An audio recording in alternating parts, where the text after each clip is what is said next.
नमस्कार, मैं हूँ कविता वर्मा और आज हम जानेंगे हमारे राष्ट्रीय प्रतीकों के बारे में।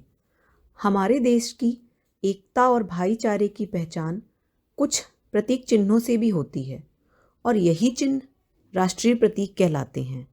तो आइए आज जानते हैं हम अपने राष्ट्रीय प्रतीकों के बारे में।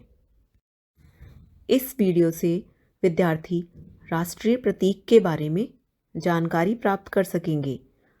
बच्चे राष्ट्रीय ध्वज, राष्ट्रगान, राष्ट्रगीत इत्यादि के बारे में जानकारी प्राप्त करेंगे। हमारा राष्ट्रीय ध्वज 22 जुलाई 1947 को भारतीय संविधान सभा द्वारा अपनाया गया था और इसमें 3 रंग की बराबर अनुपात की पट्टियाँ होती हैं, जिसकी वजह से ही यह तिरंगा कहा जाता है। इसमें क्रमशः केसरिया, सफ़ेद और हरे रंग की 3 पट्टियाँ होती हैं, जिनका ऊपर का रंग केसरिया बलिदान का प्रतीक, बीच का सफ़ेद रंग शांति का प्रतीक और नीचे का हरा रंग हमारी धरती की हरियाली को दर्शाता है। और ध्वज के बीच में नीले रंग का 24 तीलियों का चक्र बना होता है और ध्वज की लंबाई और चौड़ाई का अनुपात 3:2 रेशियो होता है। और हमारा ध्वज फटा नहीं होना चाहिए, उनका रंग खराब नहीं होना चाहिए। ध्वज को फहराते समय हमें हमेशा याद रखना चाहिए कि केसरिया रंग सबसे ऊपर रहे और इन्हें हम निजी वाहनों और परिधान के रूप में कमर से नीचे या अधोवस्त्र के रूप में इस्तेमाल ना करें। और ध्वज को फहराने के बाद ये याद रखना चाहिए कि सूर्यास्त से पहले इसको उतार लें और ध्वज फहराते समय कभी झुका ना रहे, ज़मीन पर नहीं छूना चाहिए। और एक ज़रूरी बात ये भी आपको पता होनी चाहिए कि देश के राष्ट्रपति, उपराष्ट्रपति या प्रधानमंत्री का निधन होने पर पूरे देश में राष्ट्रध्वज आधा झुका दिया जाता है। हमारा राष्ट्रगान कौन सा है बच्चों, ये तो आपको पता ही होगा, जन गण मन। जी हाँ, हमारा राष्ट्रगान जन गण मन है, जो हम राष्ट्रीय पर्वों पर राष्ट्रीय ध्वज फहराने के बाद गाते हैं। इसके रचयिता गुरुदेव रवींद्रनाथ टैगोर जी हैं और राष्ट्रगान को गाने की अवधि लगभग 52 सेकंड की है।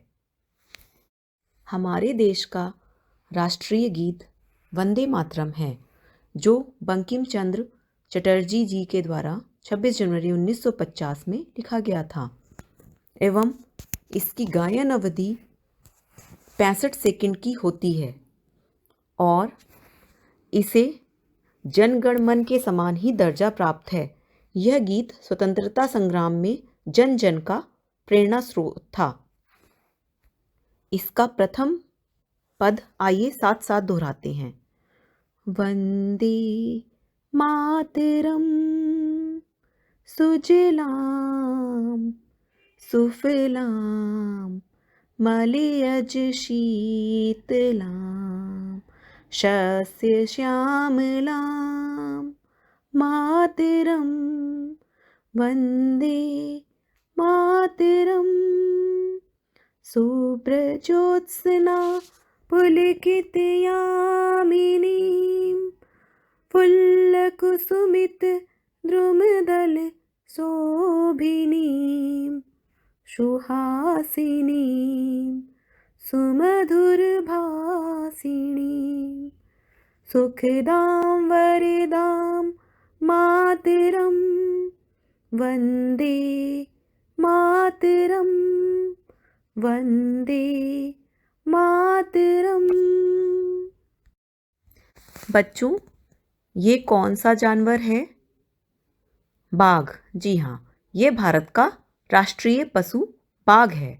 यह पीले रंग का एक धारीदार पशु है, जिसे रॉयल बंगाल टाइगर भी कहते हैं और यह हमारा राष्ट्रीय पशु है। बाघ की ये प्रजाति भारत में भी पाई जाती है और आप ये भी जानते होंगे कि बाघों की संख्या लगातार घटती जा रही है। इसको रोकने के लिए हमारे गवर्नमेंट ने अप्रैल 1973 में बाघ परियोजना भी शुरू की थी।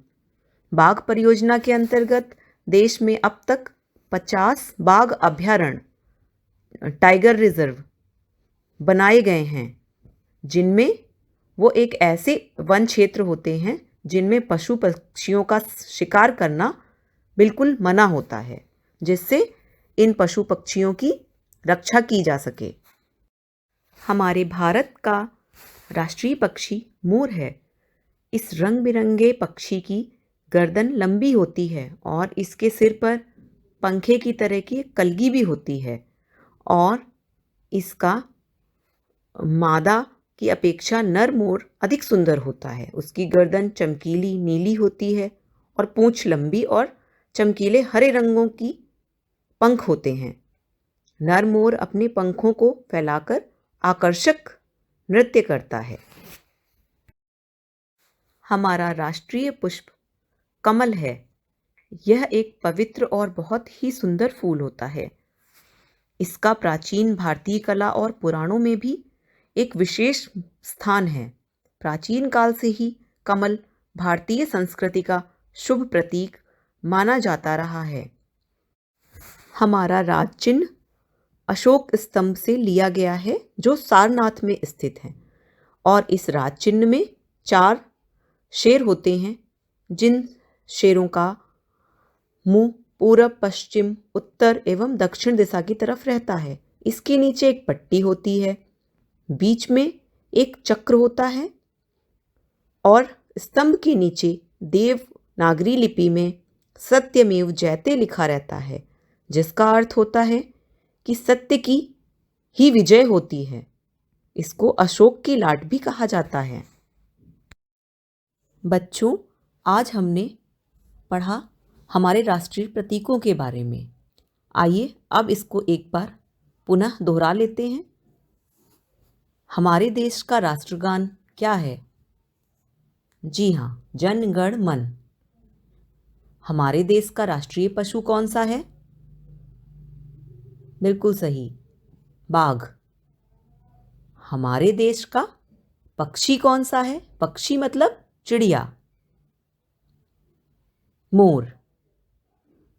हमारे देश का राष्ट्रीय पुष्प कौन सा है? कमल, बिल्कुल सही। हमारे राज चिन्ह के नीचे क्या लिखा होता है? सत्यमेव जयते, जिसका मतलब होता है सत्य की ही जीत होती है, इसलिए हमेशा हमें सच बोलना चाहिए। हमारे तिरंगे में कितने रंग होते हैं? 3, इसीलिए इसको तिरंगा कहा जाता है। कौन कौन से रंग होते हैं? केसरिया, सफ़ेद, हरा। हरा रंग कहाँ होता है? हरा रंग तिरंगे में सबसे नीचे होता है। हमारे ध्वज के अशोक चक्र में कितनी तीलियां होती हैं? 24, बिल्कुल सही। तो बच्चों, आज हमने हमारे राष्ट्रीय प्रतीकों के बारे में सीखा, और मुझे उम्मीद है कि आप सबको अच्छी तरह से अपने राष्ट्रीय प्रतीकों के बारे में अब जानकारी हो गई होगी। धन्यवाद।